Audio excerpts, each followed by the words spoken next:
Welcome to This Week in Brattleboro History, produced by the Brattleboro Historical Society and the Brattleboro Area Middle School.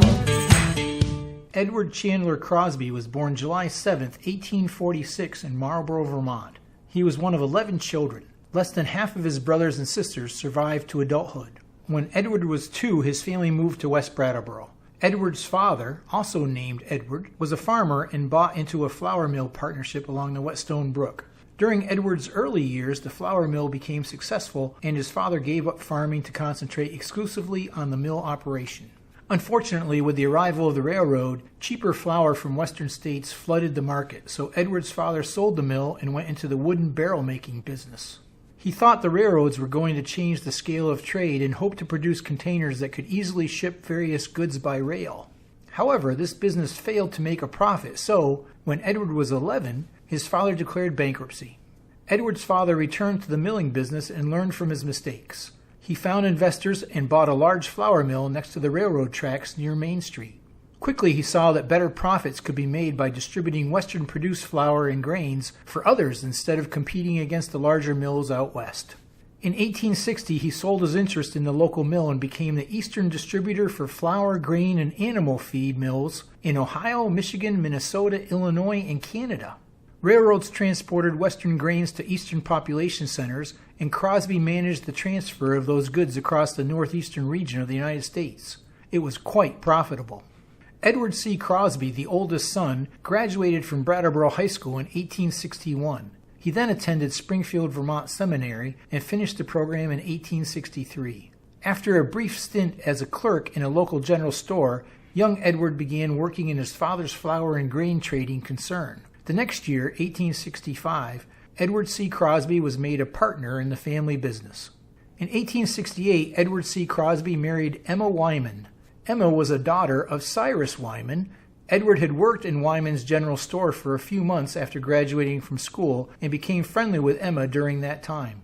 As a wedding present, Edward's father built the young couple a house on High Street. The house still exists. It is painted yellow and has a sign with Edward C. Crosby's name on the front of it with the date 1868. The couple would go on to have 8 children. 5 of them survived to adulthood. The Crosby business built a large storage elevator near the train depot in 1887. It could hold 4,000 barrels of flour, and the building also contained 3 other businesses that benefited from the location near the railroad.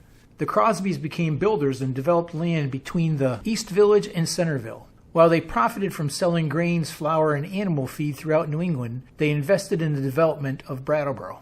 In 1889, Edward C. Crosby bought the Brooks House and began to manage businesses beyond the Crosby Mill Company. Edward's father died in 1890. Edward and his brother, Charles Crosby, were major partners in the family grain merchant business. They were joined by 2 brothers-in-law, Leroy Adams and Charles Rice. The family-run company continued to prosper.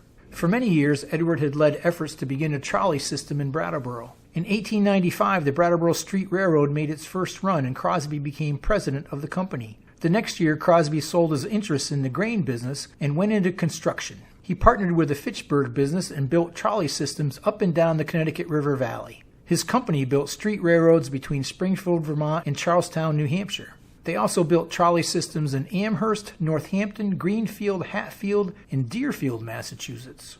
In the early 1900s, Crosby's construction company built the Pleasant Valley Reservoir.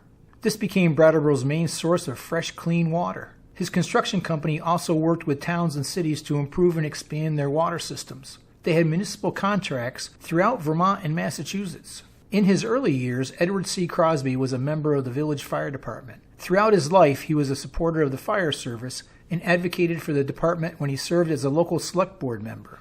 Crosby made it a practice to participate in village and town meetings. His voice often sided with the working class and defended the aspirations of those who were attempting to improve the quality of life in Brattleboro.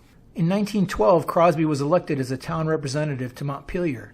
10 years later, he was chosen to serve as one of Windham County's 2 state senators. Crosby was active in civic life. He was a trustee at Holton Home and overseer of Center Congregational Sunday School for 35 years. For more than a decade, he served as vice president of the local YMCA chapter. Upon Crosby's death, a friend wrote to the Vermont Phoenix in praise of Crosby's contributions to the community. The writer said that many people have a sphere of influence, an area that they can positively impact through their actions. He argued that Edward C. Crosby didn't just have a sphere of influence, he projected a broad sphere of usefulness.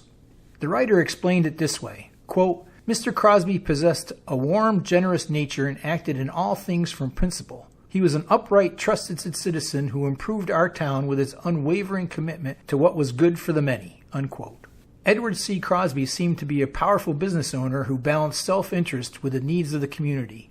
He promoted diversified electric power generated by local merchants when many town leaders were content with steam and gas power controlled by large businesses. He promoted the trolley system for convenient, cheap transportation when many town leaders opposed the newfangled changes that gave working people more freedom. In 1912, when chosen to serve Brattleboro in the state legislature, he said, quote, My earliest memories date from when I was 5 years old. From then on, I have been deeply interested in the welfare of the town. Now that the election is over, I hope all differences between us can be dropped. I intend to use my best judgment to represent the whole town while serving in Montpelier. The moral tone of the community is right. Business is good, and the outlook for the future is bright. Please join us next week for another story from our community's past.